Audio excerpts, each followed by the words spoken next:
USA Radio News with Tim Berg.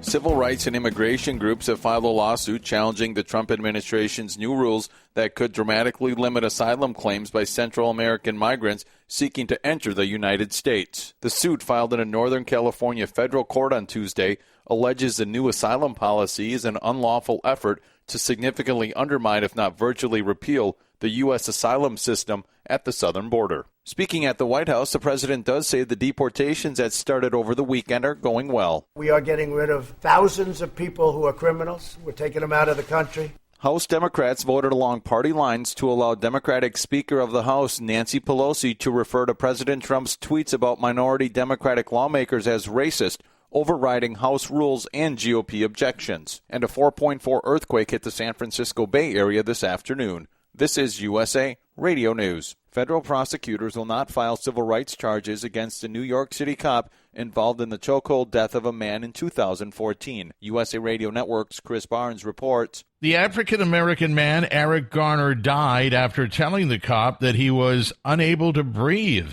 It was caught on video that went viral. U.S. Attorney for the Eastern District of New York, Richard Donahue, says they were unable to prove what the officer, Daniel Pantaleo's intent was when he grabbed Garner in that chokehold on a street corner on Staten Island. Even if we could prove that Officer Pantaleo's hold of Mr. Garner constituted unreasonable force, we would still have to prove beyond a reasonable doubt that Officer Pantaleo acted willfully in violation of law. Previously, Garner's death was ruled a homicide, but a grand jury decided not to charge the officer. Today marks 50 years since the Apollo 11 launch. It's being celebrated at the Air and Space Museum in Washington, D.C. This is USA Radio News.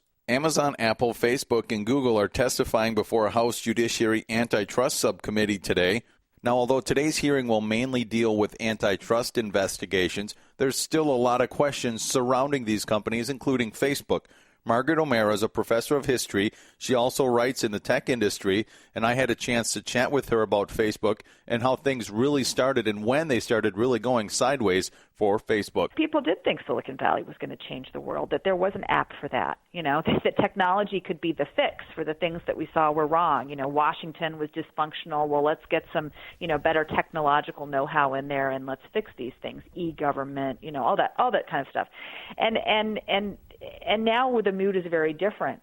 But that optimism that's something that really is the spirit behind Facebook, behind Google, behind so many of these companies, this belief that really good technology can affect broad-based social change. And I talked to a lot of people interviewed in the course of this book.